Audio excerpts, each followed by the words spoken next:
Hello, my name is Tyler Newberry, and I'm a business student at Fresno State in Dr. Bill Bomer's Management 110 lecture class and Mr. Robert Kimball's Management 110 lab class in the spring of 2014. After reviewing the assessed skills from the ILLiad assessment, it's clear I have a problem with decision making and organizing. With decision making, I understand decisions need to be made wisely under varying circumstances. Decisions are concerned with the future and may be made under conditions of certainty, conditions of risk, or conditions of uncertainty. I have on numerous accounts made decisions that are likely to be biased. Because I lack important information regarding a decision, I fail to notice available information as well as time and cost constraints. What I have found out is that the busier we are, the more we have on our minds, and the more time constraints we face. After viewing various YouTube videos and articles on improving decision making, I have formulated 6 steps. In step 1, this is where I will identify and define the problem along the lines of what, when, and where the problem occurred. In step 2, I will develop various alternatives to the certain problem and ask myself if there are any other possible outcomes. In step 3, after developing the alternatives, I will evaluate them, thinking what do they have to offer to the problem.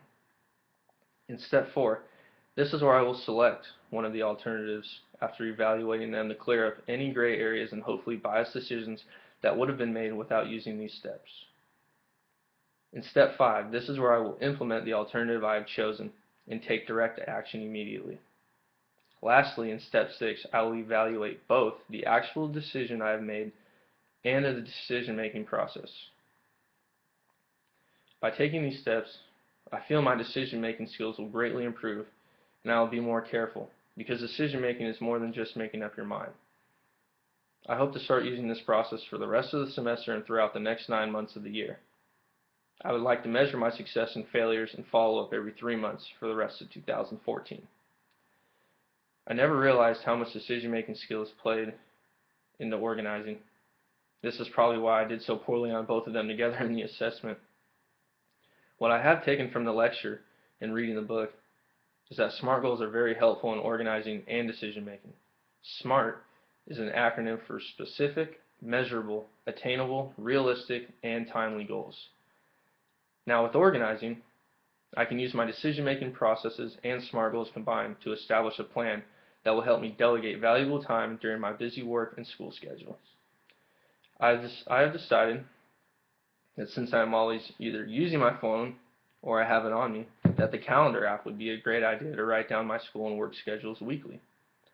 I feel this will help me remember important tasks and keep me on time.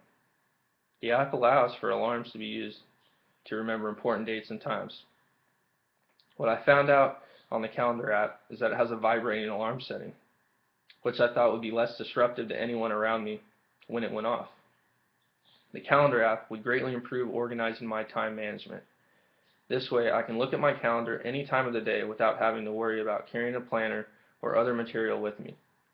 I have already set up next week's schedule, and I know it will help me improve my organizational skills. With the help of the ILLiad assessment and the lecture, I plan to implement the decision-making processes and the SMART goals of organization into my daily life to help me improve my skill levels in those areas.